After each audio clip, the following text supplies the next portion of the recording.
오늘은 우리 시청자분들 좀 더욱 도움이 될 수 있는 부동산을 직접 투자를 해서 성공한 또 성공 사례에 대해서 한번 설명을 좀 해드리도록 하겠습니다.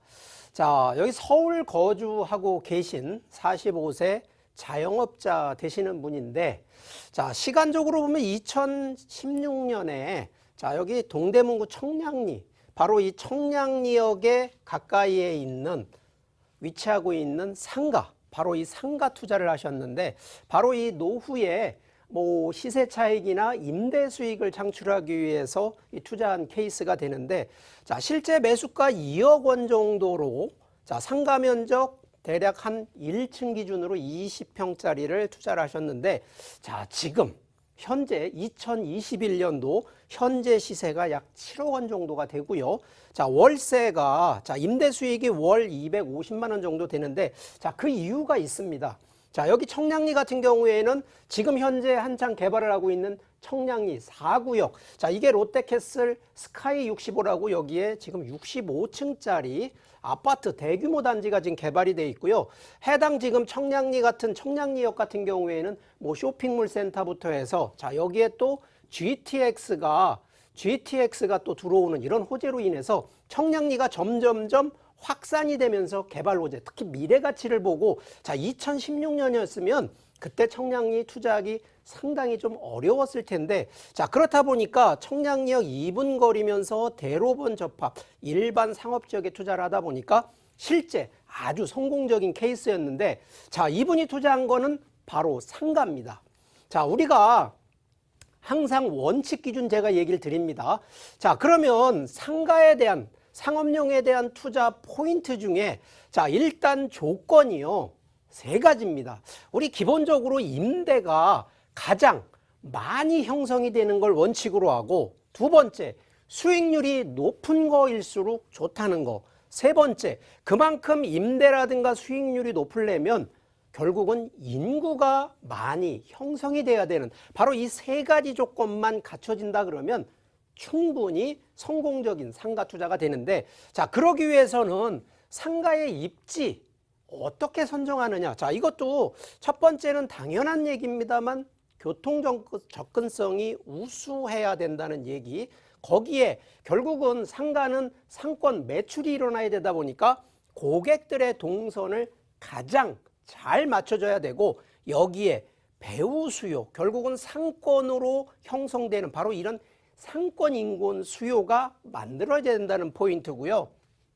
그러기 위해서는 어떤 업종으로 입점하느냐에 따라서 결국은 상가 매출이 달라진다는 점, 거기에, 자, 대부분 상가들은 나 홀로가 좋으냐 아니면 모여 있는 게 좋으냐는 바로 이 업종에 따라 다르기 때문에 대부분 상가는요, 나 홀로보다는 이렇게 집심성 상가권역에 뭉쳐서 가는 거를 좀 더 권장을 해드리고요. 결국은 배우 인구, 유동 인구가 풍부한 곳인데, 자, 최근 정부의 워낙 주택 규제로 인해서 자금 흐름, 특히나 자금 대출부터 해서 결국은 규제로 인해서 투자에 제한을 많이 걸리는데, 자, 이 상가 같은 경우에는 결국은 정부 규제의 틈새 전략으로 한번 생각해 볼 수 있다는 점이고요.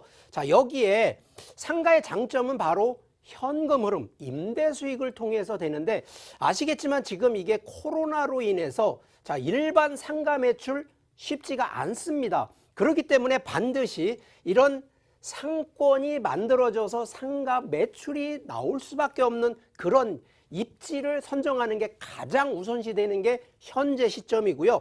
여기에 임대 수익 플러스 바로 이 시세 차이까지 놓고 본다 그러면 이 2마리 토끼를 잡는 것이 가장 큰 원칙이 되겠는데, 자, 그러기 위해서는 이 3가지 항목이 또 중요합니다. 자, 그러면 상가가요, 일단 그 지역에 공급이 얼만큼 많으냐. 대부분 이거를 바른말로 얘기하면 독점인데, 상가 공급이 많으면 많을수록 좋아진다? 그렇지 않다는 거죠. 결국은 상가 공급량이 조금 적으면서 독점적인 위치를 차지할 수 있는 상가를 우선시하라는 얘기를 드리는 거고요.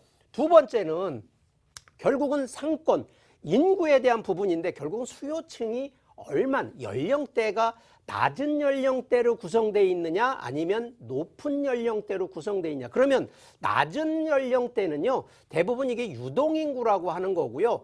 높은 인구가 되는 거는 바로 이 고정상권이 됩니다. 그래서 유동상권이냐 고정상권이냐에 따라서 연령대를 잘 보시고 업종 선정까지, 결국은 어떤 업종에 따라서 수익이 달라지기 때문에, 그래서 상권 확장이 되는 지역과 집중이 되는 지역을 잘 판단을 하시라는 얘기가 두 번째. 세 번째는 결국은 이러한 앞에 공급량과 수요층을 잘 보시면서 어떤 업종으로 선정하는 게, 그래서 대형 업종이냐 소형 업종이냐, 또 여기에 따라서 서비스 업종이냐 음식 업종이냐에 따라서 좀 상황이 바뀌어진다는 점까지 좀 감안하신다 그러면 지역 선정, 어느 지역에 어떤 상가를 한다라는 바로 이 원칙론이 딱 맞아 떨어진다는 얘기고요. 자, 그 중에 하나가 가장 큰 저희 기준을 잡는 게 평당 수익률을 따지거든요. 자, 그러면 우리가 상가 기준으로 보통 한 30평짜리 상가가 있다 그러면 과연 이 30평의 이 상가를 그냥 돼지갈비 음식점으로 그냥 하나를 한다 그러면 보증금 3천에 월 200을 받고 운영하셔도 나쁘진 않습니다. 자, 그런데 상권이 조금 바뀌면은요, 이거를요, 치킨오프와 분식으로 오히려 상가 30평짜리를 15평 나눠서 3천, 보증금 3천에 월 150에 두 개로 나눠서 한다 그러면 여기는 월세 기준으로 300만 원이 200만 원보단 300만 원이 더 오히려 임대 수익이 더 높아지는 이런 컨셉. 자, 그러면 더 유동성이 더 높은, 예를 들어 역세권 같은 경우에는 자, 같은 30평 안에서도 자, 상가를 4개로 쪼개 가지고요. 자, 이것도 각각을 보증금 2천에 월 100만 원으로 한다 그러면 4개 합치면 여기는 임대 수익이 400만 원까지 올라가는, 바로 이러한 상가의 운영 법칙을 좀 이해하신다 그러면 같은 면적 기준으로 벌써 수익이 달라지는, 그래서 어떻게 운영하는 부분으로 좀 생각을 보시고요. 자, 그러면 우리가 상가 투자를 역세권으로 갈 것이냐 아니면 신도시권으로 갈 것이냐, 아니면 요즘 문화생활권 같은 이런 거 만들어지는 지역들이 있는 이런 쪽으로 갈 것이냐, 아니면 과거 기준으로 항아리 상권, 바로 아파트 대단지 상권으로 갈 거냐. 자, 이런 부분에 대해서는 어떤 게 1등, 2등 이거 나누기 어렵습니다. 각각의 장단점이 있기 때문에. 그렇지만 가능하면 역세권 쪽은 유동인구가 많고 상가 매출이나 충분히 운영에 따라서 조금 더 역세권 쪽을 추천을 좀 더 드리는 부분이기 때문에, 그러다 보니까 바로 이런 부분들, 상권 성장성이 어떻게 될 거냐, 성장 업종으로 우리가 교체를 할 거냐, 유동인구, 고정인구 비율, 상가 공급량 비율, 재방문 비율, 수요층, 연령층까지 다 확보한다 그러면 충분히 상가 투자, 요즘 코로나 시대에 어렵다 하지만 이런 부분들 몇 가지 원칙과 기준만 잘 따르신다 그러면 충분히 성공적이고